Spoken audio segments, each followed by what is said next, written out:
Assalamualaikum. Ada yang tanya pertanyaan tingkat lanjut ya. Apakah penyakit autoimun lupus Hashimoto bisa dilawan dengan fasting? Nah, sebenarnya karena kelas amatiran seperti punya kita tidaklah otoritatif untuk menuntaskan masalah berat. Tapi untuk memberikan sedikit pandangan, hints, dan semacam itu, memunculkan beberapa keyword atau kata kunci, bisalah beri wujud kepedulian kepada penonton sekalian ya, mana tahu ada yang perlu meluaskan wawasan terkait ini. Dari awal sampai akhir nanti kita akan sampaikan beberapa tips tuh. Walaupun nggak menjamin super healingnya gimana-gimana, semoga bisa menghindarkan dari jebakan kacamata kuda. Nah, pertama nih ya, autoimun, lupus, Hashimoto, itu detailnya nggak usah kita bahas. Itu urusan dokter dan peneliti. Tapi ini kadang di luar sana diobrolin sebagai satu paket sih, karena ya ada kesamaan benang merah. Kedua, ini catatan penting banget. Yang kita obrolin bukan yang tingkatnya udah kelewat berat. Kalau kayak gitu, itu bukan ranahnya kanal kesehatan populer kayak kanal sini. Apalagi udah komplikasi kemana-mana. Jadi, yang berikut ini tuh khususnya yang masih gejala-gejala awal aja ya, yang masih kelas ringan enteng kayak gitu. Yuklah kita mulai. Jadi ya, sering terjadi nih, kalau seseorang dibilang sama dokternya kemungkinan kena autoimun, lupus, Hashimoto, atau yang benang merahnya ke sana, terus bingung. Introspeksi dulu aja lah, sebelum melangkah ke treatment serius. Cobalah pertama-tama cari second opinion dulu dari dokter lain yang wisdom dan pengalamannya itu mumpuni. Cobalah cari-cari dulu, googling dulu tentang ciri-cirinya penyakit tersebut, dan jangan main percaya begitu saja. Nah, ini tip pertama nih. Realita nih ya. Kebanyakan dokter di jalanan itu tidak pengalaman menyembuhkan penyakit yang asli-aslinya memang langka. Dan karena tidak pengalaman, sering diagnosisnya sekedar menduga-duga, kurang sahih. Apalagi kalau dokternya terus bilang-bilang, Pak, Bu, Mas, Mbak, ini tuh belum ada obatnya lah. Cepet-cepet aja lah istighfar. Stres berkepanjangan, gaya hidup yang buruk, pola makan kepelintir, itu amat bisa kok memunculkan gejala-gejala aneh. Emang bener sih, kalau dibilang itu nggak ada obatnya, ya memang nggak ada pil yang khusus ke arah situ. Tapi coba aja, tanya dokter yang senior-senior. Seaneh apapun, kalau masih tahapnya awal-awal, kelasnya masih ringan-ringanan, itu dengan sejumlah pendekatan holistik, perbaikan pola hidup, pola makan, dan pengelolaan stres, bisa kok diredam atau dihilangkan. Bos saya ya, dulu saat saya kerja, pernah tuh, anaknya didiagnosis lupus. Sekuatnya ciut semuanya. Terus dikasih saran untuk dibawa ke dokter senior, profesor yang ahli liver dan saluran cerna. Si profesor bilangnya apa tuh, Mbak? Oh, ini belum tentu lupus. Terus dia kasih treatment untuk saluran cerna dan sembuh deh. Artinya, dokter-dokter pertama yang bilang itu tuh lupus, diagnosisnya jauh keliru walaupun mereka spesialis juga. Saluran cerna yang nggak acak-acak, terus gut microbiome yang ambiar, itu amat bisa tuh memunculkan gejala aneh. Gitu kalau menurut sang profesor. Bisa juga ini akibat dari keracunan apa gitu ya, atau defisiensi vitamin mineral tertentu. Tips kedua, itu kita mesti hati-hati, jangan sampai salah obat, salah suplemen. Ironis nih ya, tapi sering terjadi. Dokter tuh bilang, ini gejalanya mengarah ke penyakit yang belum ada obatnya, alias dia sebenarnya itu nggak tahu menau, tapi terus dia meresepkan obat dan sejumlah suplemen. Nah, ini gubrak nih.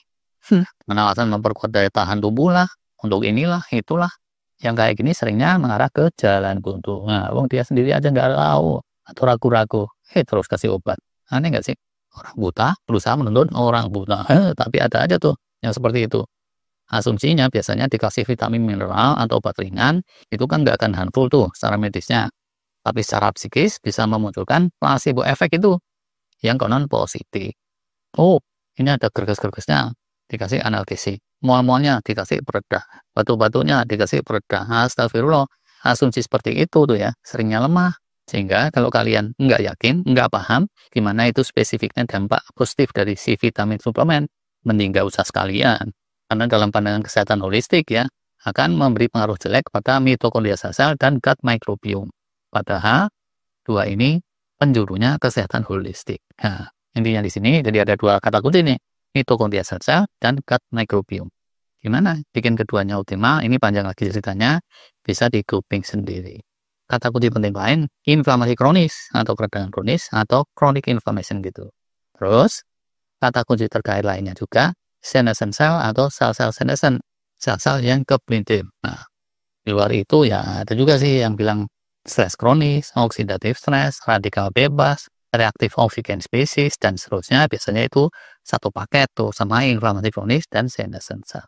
Beneran, secara umumnya ya, biangnya atau akadnya dari autoimun lupus Hashimoto ya kata-kata kunci tersebut. Nah, dalam kaitan dengan kata-kata kunci itulah terus bisa kita fungsikan jurus lama kita, yaitu fasting. Jurus fastingnya gimana? Bisa dicoba 3 cara klasik ini.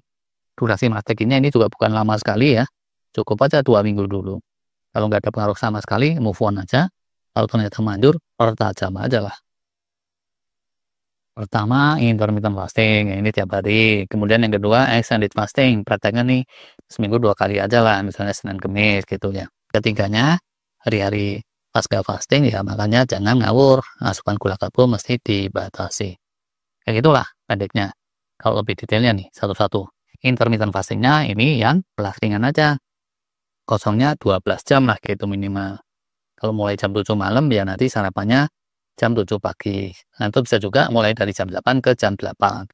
Syukur-syukur nih kalau bisa lebih dari 12 jam. Dan selama 2 minggu jangan cheating. Itu sisi intermittent fastingnya. Kedua, extended fasting nih. Praktekkanlah puasa Senin Kemis. Alias seminggu 2 kali. Kayak model puasa muslim itu, tapi nggak usah makan sahur. Nih, idealnya sih walau nggak makan, pas sahur itu bangun. Minum air putih, atau yang zero kalori, terus berdoa-doa gitu, meditasi, tahajud, istighfar, atau apalah gitu ya, sesuai keyakinan masing-masing. Habis itu jangan tidur, supaya nanti pas tidur malamnya bisa lebih dapat ngantuk yang wena gitu. Nah, dengan modal puasa tanpa sahur ini, tiap Senin Kemis jadilah dapat fasting 20 jaman atau lebih, atau paling minimalnya itu 19 jam. Nah, dua itu tadi dari sisi fastingnya ya, ketiga ini pengaturan makannya pas nggak fasting. Ya, minimalkan asupan gula karbo. Stoplah minum minuman manis, ya, kurangin nasi besar-besaran, terus jangan ngemil. 3 itu aja lah paling, seenggaknya. Namanya minimal gula karbo itu gimana? Kalau Dr. Saladino bilangnya, itu udah di atas 300 gram per hari, itu termasuk banyak. Tapi ada juga yang bilang kalau namanya minimal itu di bawah 100 gram per hari gitu ya. Silahkan aja lah diatur sendiri. Oke, gitu deh buat yang mau mencoba. Selamat mencoba. Nanti kalau 3 ini udah dipraktekin ya 2 minggu silahkan aja dirasa-rasain. Kalau ternyata nggak ngaruh, ya udah silahkan aja move on. Tapi kalau ternyata manjur, ya alhamdulillah kan ya. Buat yang udah ngerasain manfaat fasting, silahkan aja tuh untuk komen supaya yang masih ragu-ragu bisa jadi lebih yakin. Oke deh, terima kasih.